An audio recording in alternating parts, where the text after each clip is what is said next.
धुळ्याच्या देवपुरातील पंचवटी भागात अनेक विकास कामं प्रलंबित असल्यानं नागरिकांना विविध अडचणींचा सामना करावा लागतोय।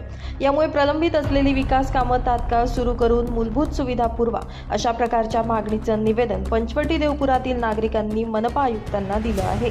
गेल्या 10 ते 15 वर्षांपासून पंचवटीतील भागात रस्तेच झाले नाही। यामुळे खड्ड्यांचं मोठ्या प्रमाणात साम्राज्य निर्माण झालंय।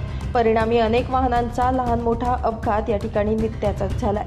या भागात अनेक मंदिरं असून धार्मिक कार्यक्रम नियमित पार पडत असतात। अमरधामकडे जाणारा रस्ता हाच असल्यानं पथदिवे देखील अनेक महिन्यांपासून बंद आहेत। नदी किनारी असलेला कचरा उचलला जात नाही। नळांना दुर्गंधीयुक्त येणारं पाणी यांसह विविध समस्यांबाबत गेल्या 10 वर्षांपासून अनेक महापौर आणि उपमहापौर तसेच नगरसेवक देखील आमच्या भागातून निवडून गेले, मात्र अद्याप कुठलंही काम पूर्ण झालं नाही। वेळोवेळी त्यांना विचारणा करूनही काम न झाल्याने संतप्त झालेल्या नागरिकांनी मनपा गाठत आयुक्तांना मागण्यांचं निवेदन दिलंय। मूलभूत सुविधा न मिळाल्यास तीव्र स्वरूपाचं आंदोलन छेडण्याचा इशारा देखील यावेळी नागरिकांकडून देण्यात आला आहे। आज आम्ही या ठिकाणी पंचवटी भागातील मंजूर झालेली विकास कामे गेल्या 10 ते 15 वर्षापासून आम्ही खड्ड्यांमध्ये वावरतो आहोत। रस्त्यांची कामं झालेली नाहीत आणि ठेकेदाराचा आडमुठ्ठेपणा त्या ठिकाणी आमच्या नजरेत येतोय।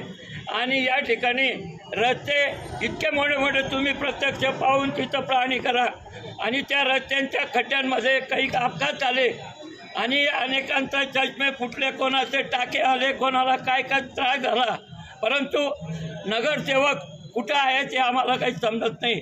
आमच्या भागातील महापौर उपमहापौर हे सुद्धा 3 वर्षापूर्वी होऊन गेले, परंतु 10 ते 15 वर्षापासून आमच्या भागात ते एक खडीचा तुकडा सुद्धा टाकला गेला नाही।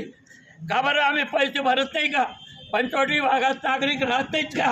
पंचवटी भागातलं यांचं लक्ष का नाही आहे याची चौकशी करण्यासाठी आम्ही या ठिकाणी आणि निवेदन देण्यासाठी आज पंचवटी भागातील सर्व नागरिक, माया भगिनी बंधू, या ठिकाणी आमचे तरुण मित्र हे सर्व या ठिकाणी आलेलो आहोत। आज याच्या पुढे 15 दिवसाचं हे काम सुरू नाही झालं, अन्यथा आम्हाला भिक्षा आंदोलन करून पंचवटी भागामध्ये नगरपालिकेचा धिक्कार करावा लागेल, हे निवेदन देण्यासाठी या ठिकाणी आलेलो आहोत।